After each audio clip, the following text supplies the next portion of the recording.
viaduc de Yirimadio est désormais praticable. L'infrastructure routière sur la RN6 a été ouverte ce matin au public par le Premier ministre. Ce viaduc a été financé à hauteur de 40 milliards de francs CFA sur le budget national. Immatriculation des motos tricycles et mototaxis. L'opération a été lancée ce matin par la ministre des Transports et des Infrastructures.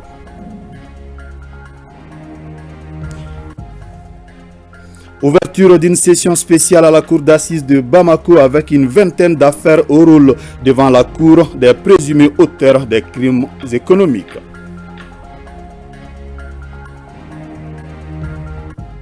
Qualifiés avec brio au barrage de la Coupe du Monde Qatar 2022, les Aigles du Mali présentent un bilan flatteur. Leur parcours en fin de journal. Focus Santé, nous parlons ce soir des personnes qui ronflent. Selon les spécialistes, si le ronflement atteint un certain niveau, il peut être considéré comme une maladie et la pathologie est appelée ronchopathie. Nous sommes heureux de vous compter parmi nous. Bonsoir à vous, merci et bienvenue dans ce journal. Le viaduc de Yirimadio est désormais praticable. L'infrastructure routière sur la RN6 a été ouverte ce matin au public par le Premier ministre. Un viaduc financé à hauteur de 40 milliards de nos francs sur le budget national. Il s'inscrit dans le cadre du plan d'action de la politique nationale de transport. Nyanya Alou Traoré. Scène de liesse des premiers usagers du viaduc de Yirimadio. Elle se tient quelques minutes seulement après l'ouverture de l'infrastructure routière par le Premier ministre. Les sentiments sont cependant mitigés face à la dite réception. La route est loin d'être finie d'abord. Si on parle du Malikoura, on doit achever définitivement la route. Et il y a beaucoup de déchets sur la route en réalité.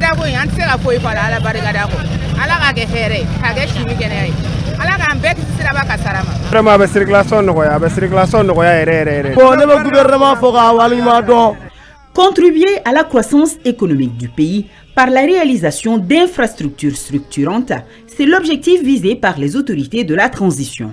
Elles tirent ainsi une grosse épine du pied des usagers de cette zone dense en population. Le chef du gouvernement, tout comme Madame le ministre des Transports, montre leur soulagement. Je suis très contente et je suis satisfaite que ces bels ouvrages soient ouverts à la circulation. Il va permettre la fluidité. Quand vous regardez avec les logements sociaux, l'extension de la ville de Bamako vers l'est, c'est-à-dire Tabakoro, Nyamana, donc le besoin est là. Ce viaduc qui a coûté environ 40 milliards a été construit, réalisé sur fonds propres de l'État. Nous sommes venus ici en tant que chef du gouvernement représenter le président de la transition qui voudrait à cette occasion adresser ses félicitations au ministre et toute son équipe pour le dynamisme avec lequel ils ont suivi ce projet. Les populations de Bamako sentent au quotidien la volonté des hautes autorités de la transition de rendre la vie aux Maliens chaque jour plus agréable, malgré les difficultés que le pays vit, malgré les drames que nous vivons tous les jours, montre clairement que lorsqu'un gouvernement est engagé, il peut toujours donner des sources d'espoir à la population. L'échangeur est sur la section urbaine de la RN6. Il offre plusieurs possibilités aux usagers. C'est un ouvrage de presque 200 mètres de longueur, avec presque 15 mètres de largeur, et avec 2 fois 2 voies en double sens. Donc sens Tour d'Afrique Yirimadio, vous avez 2 voies. Sens Yirimadio Tour d'Afrique, vous avez 2 voies aussi. Et ça, c'est ceux qui vont passer au-dessus, ceux qui vont tout droit. Maintenant, sens Tour d'Afrique, 3e pont, vous avez un passage bas. Donc, ils passent en bas. Voilà. Donc, ce qui évite des conflits de circulation entre ceux qui viennent tout droit et ceux qui veulent virer vers le 3e pont. Dans le sens inverse aussi, ceux qui quittent le 3e pont, qui veulent aller soit vers la Tour d'Afrique, ou soit vers Yirimadio, ou bien vers Ségou, vers Bagneda, en tout cas qui veulent sortir de Bamako, tout ceci ils viennent, ils virent à gauche et ils vont vers direction Ségou. Malgré la robustesse et l'esthétique de l'infrastructure, le Premier ministre ne manquera pas de rappeler l'essentiel. La tolérance en circulation, mais surtout le respect strict du code de la route. Je souhaite que l'euphorie, les sentiments de satisfaction qu'ils ont ne les fassent pas oublier qu'il faut respecter les règles de la circulation. J'étais en train de dire au ministre tout de suite qu'il faudra peut-être faire la signalisation horizontale pour que chacun sache où est-ce qu'il doit circuler. Il faut éviter les excès de vitesse. Il faut respecter toutes les autres règles de la circulation. De nombreux membres du gouvernement, les autorités politiques et traditionnelles de la commune et les populations riveraines ont pris part à l'ouverture de la voie. Elle a commencé au virage surnommé Waraka Sirafara jusqu'à la descente du viaduc. Nous restons au ministère des Transports et des Infrastructures. Immatriculation des motos tricycles et mototaxis. L'opération a été lancée ce matin par la ministre des Transports et des Infrastructures. L'objectif de cette opération est de réorganiser le secteur et contribuer à la formation des conducteurs. Awama Kamara. Depuis près d'une année, les mototaxis et les tricycles communément appelés katakatani ont envahi le secteur du transport au Mali. Cette activité devrait permettre de lutter contre le chômage des jeunes, mais aujourd'hui le constat est amer. Les conducteurs de ces engins foulent aux pieds les règles de conduite. Les autorités ont pris un arrêté pour réguler ce secteur en lançant ce lundi l'opération spéciale d'immatriculation des tricycles, mototaxis, vélomoteurs et la délivrance des permis de conduire. Le premier responsable du département en charge des transports assiste au premier cours théorique et pratique de l'opération. On a constaté des cas d'accident, souvent mortels même. Donc il fallait prendre les dispositions pour pouvoir les réglementer conformément au code de la route. Chaque conducteur doit avoir son permis de conduire et chaque propriétaire doit avoir une carte grise pour la moto, une assurance et les motos doivent avoir des numéros d'immatriculation. L'opération se déroule jusqu'au 15 août 2022. Elle concerne non seulement le district de Bamako mais aussi et surtout les capitales régionales. Les autorités promettent de tout mettre en œuvre afin que l'opération soit un franc succès. Toutes les conditions sont réunies pour qu'il n'y ait pas de désagréments. Au niveau du district de Bamako, on a prévu 3 centres. Les centres de la direction régionale des transports terrestres, maritimes et fluviaux, ici sur la rive droite.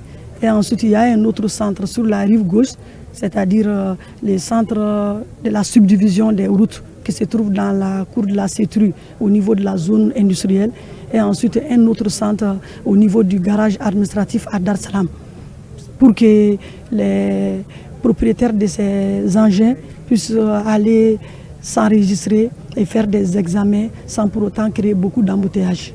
On va faire une opération spéciale à des tarifs moyens pour leur permettre d'acquérir ces documents de transport. Les intéressés trouvent que ces dispositions sont à leur faveur car le secteur sera assaini et ce n'est pas tout. C'est une bonne nouvelle. On en parlait depuis longtemps. Mais aujourd'hui, nous remercions les autorités pour la réalisation. Ça m'a fait plaisir, car nous souffrons beaucoup. Avoir nos papiers est un plus. Auparavant, le ministre a visité les différents compartiments de l'ONT et encouragé le personnel. Le président du Haut Conseil des collectivités a reçu en audience le président de l'amicale des anciens du service national des jeunes. L'AMA SNJ est venu présenter le nouveau bureau et son plan d'action à l'institution. Écoutons Ousmane Abdou Diallo, président de l'AMA SNJ au micro de Nouhoum Sissoko. Nous avons proposé nos services pour participer à des missions de bon office parce que nous savons aujourd'hui que le pays traverse des moments très difficiles. Nous avons aussi parlé du statut des réservistes. Le décret n'est pas encore pris. Il y a le projet de décret qui est en préparation. Donc, nous voulons aussi qu'il soit un peu plus diligenté. Nous avons aussi parlé de notre participation à toutes les activités citoyennes. Parce que je vous apprends que nous sommes plus de 6000 cadres à travers le pays. Il n'y a pas un cercle où on n'a pas rencontré des éléments de SNJ et de toutes les professions. Il a promis de nous accompagner, les doléances qu'on a dû lui proposer. Par exemple, nous avons demandé à ce que tous ceux qui seront recrutés à la fonction publique des collectivités et à la fonction publique de l'État passent impérativement par le service national des jeunes. Les présumés auteurs des crimes économiques sont devant la cour d'assises de Bamako. Au total, une vingtaine d'affaires sont au rôle concernant 54 accusés. Le compte-rendu d'Adama Djimde. Cette deuxième session spéciale de la cour d'assises de Bamako est essentiellement consacrée aux affaires économiques et financières. Elle a à son rôle 18 dossiers concernant 54 accusés, dont ceux de la PECAM et de la mairie de Baguineda. Les infractions sont relatives aux atteintes aux biens publics, au faux usage de faux, à l'abus de confiance et au blanchiment de capitaux. Toutes ces affaires sont de la compétence exclusive du pôle économique et financier. L'attente des justiciables est très grande à ce niveau. Dans la lutte contre la corruption et la délinquance financière, la justice est normalement attendue au tournant. Car il est attendu d'elle du professionnalisme, de la rigueur, du respect et de l'application correcte de la loi, du respect de la présomption d'innocence et des principes légaux de la détention dont l'usage doit être observé dans des conditions peu contestables. Dans tous les cas de figure, selon le président, le droit sera dit au nom du peuple malien et dans l'intérêt des citoyens. En tout état de cause, la Cour ne faillirait pas à sa mission, toutes les fois où il s'agira de sanctionner. Mais elle le fera dans le strict respect, comme l'a dit le procureur général, déjà, des principes légaux qui constituent la présomption d'innocence, le droit à tout accusé d'être assisté des avocats, l'impartialité et la publicité des débats, donc dans le respect strict des droits de la défense.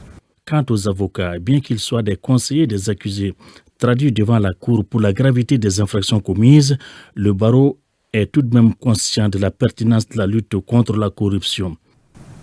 Le barreau se réjouit de la tenue régulière des sessions d'assises, et plus particulièrement des sessions d'assises dans des matières aussi spéciales, aussi spécifiques que la matière économique et financière. Nous sommes dans un pays, Monsieur le Président, nous savons que les ressources sont rares, nous n'avons pas de grands moyens. Ce qui doit être géré dans l'intérêt public doit se réaliser dans la plus grande transparence et avec le recul qui sied par rapport à la gestion de la chose publique. C'est en cela que, Monsieur le Président, Monsieur les conseillers, votre rôle d'aujourd'hui, votre mission d'aujourd'hui est une mission extrêmement importante. Dans une société malienne qui recherche ses repères, il est important qu'au cours de ces assises, que vous puissiez nous donner le niveau de thermomètre de conscience de nos concitoyens par rapport à la chose publique. Auparavant, le jury populaire, une dizaine d'associés titulaires et suppléants avaient prêté serment. Les pèlerins marcheurs ont pris le départ à Kati ce lundi pour Kita. Cette année, ils sont plus de 200 à prendre la route pour ce 50e pèlerinage catholique. Une participation record. Isaac Tchenou. Matri kake aufe. Ala kobe seba ka barka fa ni de ni aklisenu tola au kata Christa ka herala. Ils sont 204 pèlerins à prendre la route à pied ce lundi pour Kita, où ils prendront part au pèlerinage catholique au pied de Notre-Dame du Mali. Cette année, le thème retenu est « Avec Marie, tous unis pour un Mali fraternel ». En prenant la route, les pèlerins marcheurs n'ignorent pas les difficultés, mais ils entament le tronçon Kati-Kita avec foi. L'arrivée à Kita est prévue pour jeudi. C'est une marche de pénitence. Ça ne peut pas aller sans certaines difficultés, telles que les fatigues générales et puis les lieux où on va dormir. C'est pas comme tu dors chez toi comme d'habitude. Donc tout ça, c'est des difficultés que nous assumons parce que nous avons voulu. Le curé de la paroisse de Kati, l'abbé Émile Kounaré, au cours de la messe de bénédiction avant le départ des pèlerins, a précisé que le voyage n'est pas une promenade de santé, mais plutôt une marche spirituelle. Pour le département des affaires religieuses et du culte, c'est un moment important et indiqué pour les pèlerins de prier pour leur famille et la nation Mali. Marcher de Bamako jusqu'à Kita, mais la jeunesse aussi leur permet de faire ça. Donc c'est pour les encouragements aussi bien du président de la transition, du premier ministre et du ministre qui est en charge des affaires religieuses.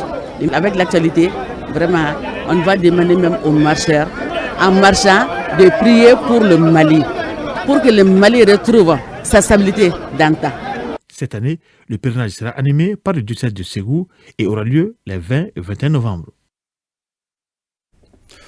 Le gouverneur de la région de Bougouni à Morila pour mettre fin à un malentendu entre les responsables de la mine d'or de la localité et les populations. Au cours des échanges, le chef de l'exécutif régional a appelé à la cohésion et au dialogue pour un développement durable de la localité. Jafar Aydra. Cette visite à Morila a permis au gouverneur de la région d'échanger avec les responsables de la mine d'or, les populations et les maires des différentes communes qui entourent la mine sur la cohabitation et recenser les problèmes qui ont pour nom l'emploi des jeunes, le développement communautaire et la formation. À toute cette alliance, le général de brigade de Keba Sankaré a écouté et a invité la population à la retenue et que nul n'est au-dessus de la loi. Et chaque fois qu'il y a des mines, il y a souvent des petites discussions entre les miniers et surtout la population.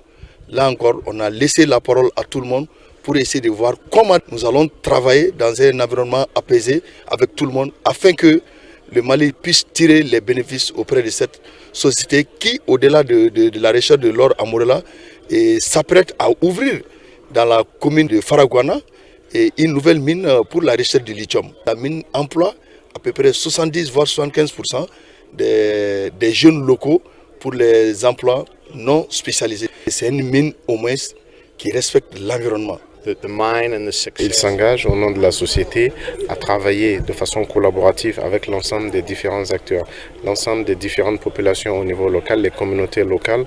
Il est important d'établir le dialogue, un dialogue permanent, constructif, afin de voir les compositions des différents comités locaux de développement. À noter que la société des mines de Morila est détenue à hauteur de 80% par Firefish et 20% par l'État du Mali. Nous restons à l'intérieur du pays. 40 millions de francs CFA, c'est le coût de réalisation d'une unité de transformation des déchets plastiques à 100 dans cette localité. Dans cette unité, des tables bancs made in Mali sont confectionnées à partir des sachets plastiques. L'infrastructure est une réalisation de l'ONG Strom qui ambitionne de lutter contre la pollution. Honoré Tchenou. C'est une unité de valorisation des sachets plastiques où s'activent 8 jeunes et environ 200 femmes à combattre la nuisance des déchets plastiques à 100. Sur une superficie de 600 mètres carrés, l'unité dispose d'un atelier de fonte et de paysage, un bureau, un magasin et 2 toilettes. Le dispositif permet la confection des tables bancs scolaires. Ce projet a vocation à préserver l'environnement et à créer des emplois divers. Est en effet une opportunité pour des jeunes et des femmes de sortir un tant soit peu de la pauvreté, en ce sens que les activités qui rendent opérationnelle l'unité sont pourvoyeuses de ressources financières. C'est donc Antoine Laurent de Lavoisier qui aura raison. Rien ne se perd, rien ne se crée, tout se transforme. 600 kg de plastique permettent la confection de 28 tables bancs par jour. L'initiative est innovante et du coup vient soutenir les acteurs de l'éducation. J'ai la ferme confiance que les commandes vont pleuvoir à partir de ce jour. C'est notre plaidoyer auprès de vous, les autorités scolaires et tous les partenaires d'accompagnement. Consommons nos productions. La présente unité de production de tables bancs en plastique, qui est une première au Mali et dont les retombées restent significatives en termes de création d'emplois pour des jeunes et des femmes, d'assainissement des cadres de vie et de salubrité, va sans doute permettre de changer le visage de la ville de Sam et de ses environs et booster un tant soit peu son économie. La réalisation de cette unité a coûté à la Fondation Strom et ses partenaires la somme de 40 millions de francs CFA. Journée paysanne de l'Institut international de recherche sur les cultures des zones tropicales semi-arides ICRISAT. Elles ont eu lieu du 11 au 14 novembre dans les régions de Bougouni et Koutiala. À travers ces journées paysannes, l'ICRISAT veut faire une évaluation des activités agronomiques dans ces deux sites. Envoyés spéciaux à Koutiala et Bougouni, Valentin Roger Diallo et Aruna Diala. Des parcs technologiques pour l'agriculture, c'est le projet de Africa Horizon qui est un programme régional de recherche pour le développement dans le cadre de l'initiative alimentaire pour l'avenir. Pour les journées paysannes initiées par ICRISAT depuis 2016, les 4 parcs technologiques ont été visités dans le village de Madina dans la région de Bougouni, Ngolo-Nyanaso et Mpesoba dans la région de Koutiala. L'idée de ces journées est de faire un suivi des parcs et de mettre en valeur les technologies et innovations développées par les équipes de recherche. L'avantage est que toutes les technologies que nous testons ou que nous développons dans ces parcs-là soient faites avec les communautés, avec les producteurs, de telle sorte que l'adoption de ces technologies soit beaucoup plus facile par ces communautés. Tant que vous utilisez des engrais minéraux, tant que vous utilisez des pesticides, cela va de soi qu'il y ait des conséquences sur l'environnement. Les recherches et les essais dans les parcs technologiques concernent les variétés améliorées de certaines céréales comme le sorgho, le mil ou encore des arbres à croissance rapide. Des méthodes de conservation locale des légumes font aussi partie du programme. Il est un soulagement pour les bénéficiaires. Avec un petit parc technologique, nous avons plus de bénéfices qu'auparavant. Les semences sont même bien adaptées au changement climatique. Cette méthode de conservation, on appelle ça les ZEC. Il y a beaucoup de gens qui font des maraîchages. Après la récolte, ils ont des difficultés pour conserver. C'est construit à la base des matériaux locaux, des briques en banco cuites. Avec cette méthode-là, on peut garder les produits jusqu'à plus de 10 semaines. Le programme Africa Horizon est financé par l'USAID au Mali et au Ghana. Ces dernières journées paysannes marquent la fin du programme. Grand rassemblement de soutien à la transition dans le Miankala, c'est-à-dire à Koutiala, parrainé par Ahmad Daou, dit Flaquet, un fils du terroir. Brimakoni. Les populations de Koutiala, des arrondissements de Kasorola et de Kimparana se sont retrouvées à Moribila pour manifester leur soutien aux autorités de la transition. Cela à travers une marche pacifique et un meeting avec en ligne de mire une invite des Maliens à l'Union sacrée pour la prolongation de la transition. On est obligé de se sacrifier pour que vraiment cette transition puisse se prolonger et que la paix puisse régner au Mali, du nord au sud. Tant qu'il n'y a pas de paix, on ne parle pas d'élection. Les chefs de plusieurs villages du Miankala ont magnifié les efforts consentis par le gouvernement pour le redressement du Mali. Certains intervenants ont lancé un cri de cœur visant à aider les autorités de la transition à relever les défis auxquels le Mali fait face. Le Mali est encore uni et que si cette insécurité qui nous mine n'est pas finie, des élections, vraiment c'est des problèmes qu'on aura créés, vouloir coûte que coûte organiser des élections et qui ne pourront d'ailleurs pas marcher. Le parrain de ce rassemblement éprouve un sentiment de satisfaction et l'engagement des populations du Miankala à œuvrer pour un Mali émergent.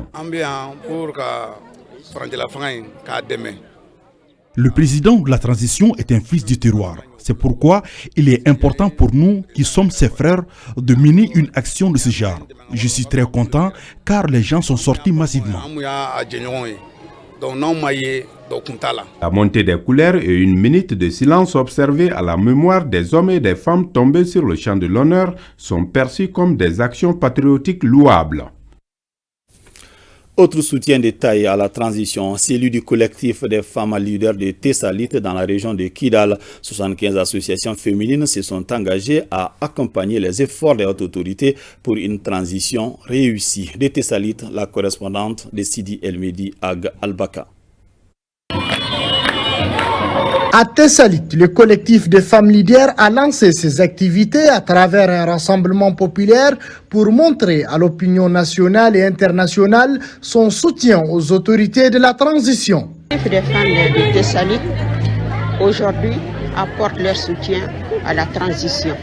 Notre engagement et notre soutien à la transition. Aujourd'hui, toutes les femmes de Tessalit soutiennent la transition. Je suis très heureux par cette occasion que nous offrent les femmes aujourd'hui en lançant cette activité pour démontrer vraiment qu'elles soutiennent la transition.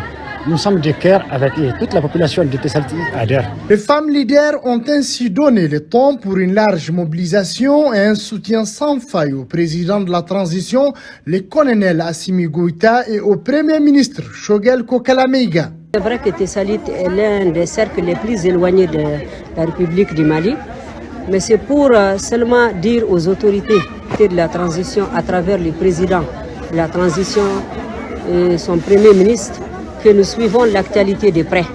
Et c'est pour cela que nous avons pris l'initiative de créer un collectif composé de plusieurs associations de femmes pour apporter notre petit soutien à la transition.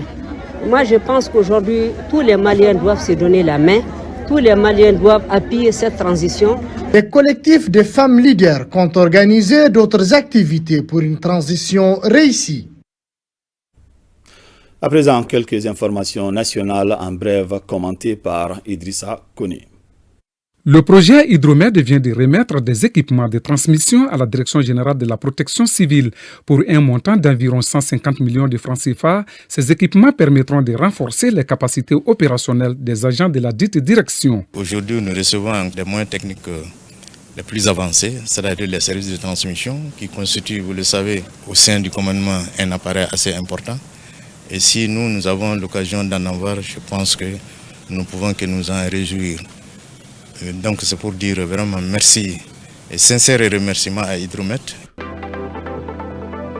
Opération de distribution, le gouverneur de Koulikoro remet plus de 100 000 masques à plusieurs services techniques et au gouvernorat. Cette donation s'inscrit dans le cadre de la lutte contre le Covid-19 dans la 3e région. L'objectif étant bien sûr de lutter contre la Covid, qui est un mal réel et qui continue à faire aussi beaucoup d'un problème de santé générale.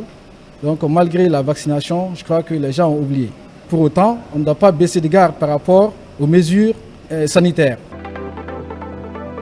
L'association des maires du Baniko dans la région de Djoïla apporte son soutien inconditionnel aux autorités de la transition. La lutte contre l'impunité, la mise en place de l'organe unique de gestion des élections, la sécurisation du pays, la tenue des assises nationales sont entre autres recommandations du collectif des maires du Baniko.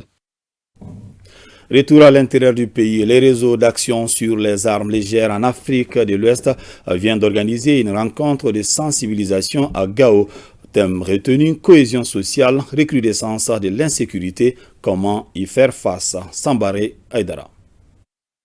Le réseau d'action sur les armes légères en Afrique de l'Ouest, Razalao, entend contribuer à la consolidation de la paix et de la cohésion sociale dans la région de Gao à travers cet atelier d'information et de sensibilisation des acteurs clés dans le développement socio-économique de la région. Le choix du thème cohésion sociale, recrudescence de l'insécurité, comment y faire face n'est pas fortuit.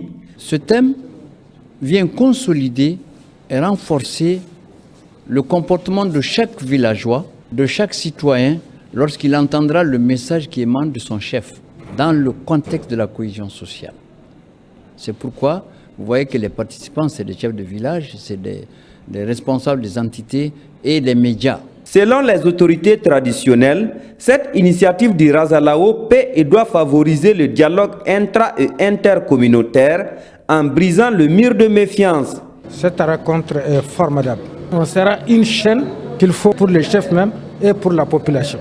La prospérité, le développement passe par une bonne gestion de la cohésion sociale. La cohésion sociale, c'est l'élément qu'il faut mettre en avant. Pour les autorités régionales, c'est un pas qui vient d'être franchi dans le cadre de la recherche du vivre ensemble. En acceptant de nous réunir autour de la problématique de la cohésion sociale, recrudescence de l'insécurité, comment y faire face, l'on peut affirmer qu'un autre grand pas vient d'être franchi dans l'accomplissement de notre devoir commun de reconstruction d'une véritable paix, d'un mieux vivre ensemble au sein de nos communautés liées par l'histoire. Cette rencontre de 2 jours à laquelle ont pris part tous les acteurs clés de la société civile s'est achevée par l'élaboration d'un message commun de sensibilisation qui sera bientôt diffusé sur les radios locales dans toutes les langues du milieu. L'association Philanthropie et l'association Sourire Ensemble viennent d'organiser la 7e édition de la Nuit de la Philanthropie. Objectif, lever des fonds pour aider les enfants victimes du bec de lièvre et récompenser les acteurs humanitaires. Ibrahim Kaoukounati. La Nuit de la Philanthropie est un gala de charité. Les fonds reçus au cours de la dite soirée permettront la prise en charge des frais d'opération d'une dizaine d'enfants démunis, victimes de la maladie de fissure ou fente au niveau de la lèvre, appelée bec de lièvre. C'est aussi l'occasion pour les organisateurs de récompenser les acteurs humanitaires. Ce ne sont pas des trophées vendus, c'est parce qu'ils le méritent. Comment apporter une émulation dans cet écosystème humanitaire? Ce trophée a plein de significations. Surtout, on est dans une soirée humanitaire. Et Raoul Foloro s'est toujours battu contre la lèpre et toutes les lèpres. La prise en charge d'un enfant malade du bec de lièvre coûte 350 000 francs CFA. De ce fait, plusieurs invités ou philanthropes ont fait parler leur cœur. Parmi les donateurs, le ministre délégué en charge de l'action humanitaire, Oumarou Diarra, parrain de la soirée. Il a aussi transmis le message du président de la transition, le colonel Assimi Goïta, à travers ses œuvres sociales. De la part de son Excellence, le président de la transition, le colonel Assimi Goïta, qui vous fait également un don de 2 millions. C'est aussi cela le Mali croit. Des projections de films retraçant quelques actions réalisées sur le terrain par l'association Philanthropie et son principal partenaire, Sourire Ensemble, ont été les temps forts de la soirée. La Nuit de la Philanthropie a été agrémentée par la troupe des handicapés Benso, Safi Diabaté et la comédienne Alima Togola. C'est communiqué. Une délégation du ministère des Affaires religieuses, du culte et des coutumes conduite par Dr Mamadou Koné s'est rendue à Doha au Qatar du 7 au 12 novembre 2021. Le ministre Koné et sa délégation ont eu au cours de ce voyage une série de réunions techniques avec les partenaires qataris. Les parties maliennes et qataris ont ainsi eu des échanges fructueux de nature à raffermir davantage l'assistance, le partenariat et la coopération bilatérale entre les deux pays dans le cadre de la Oumma islamique et la fraternité des peuples. La cérémonie de remise des trophées aux meilleurs acteurs africains et de la diaspora a eu lieu ce week-end à Ouagadougou, Burkina Faso. Notre compatriote Feu Maïmouna Hélène Diarra a reçu une distinction à titre posthume. Mohamed Kantao et Taïb Adjaouyakoui de retour de Ouagadougou. Grâce aussi à la télévision, nous arrivons à communier, j'allais dire à vivre, à nous nourrir de la culture malienne et à travers les séries télé, à travers des longs métrages. C'est avec une grande joie qu'on constate que maintenant, eh bien, il y a tellement de brassage. C'est la plus grande reconnaissance que je souhaiterais moi-même qu'on fasse à une personne quand elle est en vie. Mais là, reconnaître le talent d'une personne qui est déjà partie, que son âme repose en paix, revêt d'une grande générosité d'abord et d'une reconnaissance d'autre part. Hélène Diarra, parce que je me rappelle au FESPACO 2019, on était ensemble à Kossiam, à la présidence.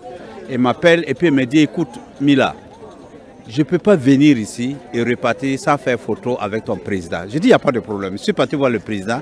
Il me dit, non, il faut lui dire de venir. Et elle était vraiment très contente et heureuse. Quand j'ai appris vraiment son décès, vraiment, ça m'a secoué énormément. Moi, je dirais félicitations et bravo pour l'initiative déjà à Kevin Monet et toute son équipe, évidemment. Et aussi l'intelligence qu'ils ont eue de justement penser à Hélène Diarra, parce que je me rappelle qu'il y a 1 mois ou 2 mois, on était à Bamako pour saluer notamment le 40e jour de décès de notre maman, tanti Hélène Diarra. C'était émouvant, c'était bien, le Mali nous a bien accueillis. Ils étaient très contents que c'était la première fois qu'une aussi grande délégation vienne pour saluer les funérailles d'une actrice de renom international. Et vraiment, aujourd'hui, vous voir ici pour prendre ce trophée de maman, j'aurais aimé que ça soit à sa présence, mais Dieu en a décidé autrement. Elle avait déjà été honorée au Burkina Faso en 2018, si je ne m'abuse. Sauf que Hélène Diarra et moi, nous avons travaillé dans Molade de Samben Ousmane. Et c'est une grande amie, une grande sœur, vraiment, que la paix soit sur elle. Les acteurs ne sont pas mis au devant, au diapason, à la lumière. Et les Sotigui Awards sont venus pour combler ce vide. Il faut rendre hommage à ceux qui ont développé, ont contribué au développement de cette industrie. Je crois que c'est une icône. Et malheureusement, elle est partie, je vais dire très tôt, hein, parce qu'elle avait beaucoup encore à apprendre aux gens, aux jeunes. Et c'est une fierté de savoir aujourd'hui que les Sotigui lui ont rendu un hommage. Elle le mérite. Cet autre communiqué, le ministre de la Jeunesse et des Sports chargé de l'instruction civique et de la construction citoyenne, M. Moza Agatayer, au nom bien sûr du président de la transition, chef de l'État, le colonel Assimi Goïta, du Premier ministre Dr Choguel Kokala Maïga et l'ensemble du gouvernement, adresse ses vives félicitations aux joueurs et à l'encadrement technique de la sélection nationale senior de football pour leur brillante qualification au dernier tour des barrages qualificatifs à la Coupe du Monde Qatar 2022. Saviez-vous que le renflement à un certain niveau peut être considéré comme une maladie? La pathologie est appelée ronchopathie. On parle de ronchopathie lorsque le renflement est permanent, chronique et persistant. Focus Santé, une réalisation de Barakissa Ouattara. Généralement, le dormeur lui-même ne se rend pas compte qu'il ronfle. Très souvent, il est interpellé par l'entourage quand le bruit devient irritant et insupportable. Madame Koulibaly, qui a voulu témoigner dans l'anonymat, fait partie de ces lots. Quand mon mari ronflait, j'avais l'habitude de le réveiller. Un jour, il m'a fait savoir que je ronflais également, mais j'y ai pas cru. Au Mali, il n'y a pas encore de statistiques, mais selon une étude mondiale, 25% de la population ronfle. Et quand nous prenons cette population, nous ne parlons que de ceux qui sont en couple. Parce que là, ils savent, mais quelqu'un qui vit isolé, des fois, n'est pas pris en compte dans cette étude parce qu'il ne sait pas lui-même qu'il ronfle. Certains diront que le ronflement est signe d'un bon sommeil et profond. Oui. Mais là, il s'agit du ronflement qui n'a pas d'impact sur la santé. C'est un ronfleur occasionnel.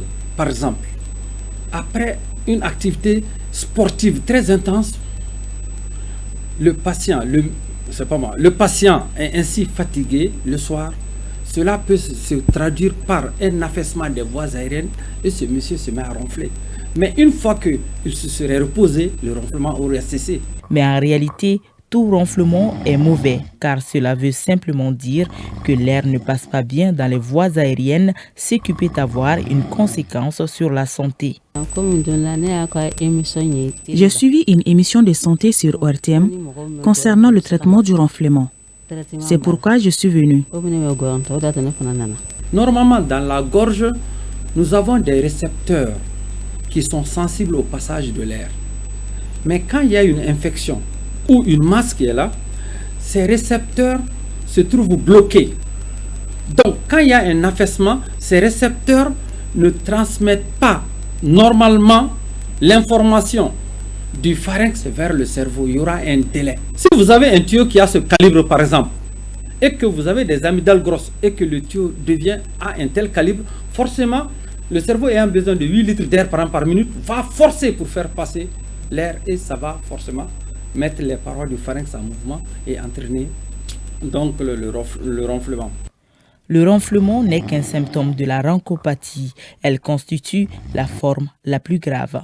Imaginez-vous, il y a des ronfleurs qui ont une intensité jusqu'à 85 décibels. Quand 85 décibels, c'est comme une Jakarta qui ronfle. Et imaginez-vous en couple quand vos têtes sont à peu près à 50 cm.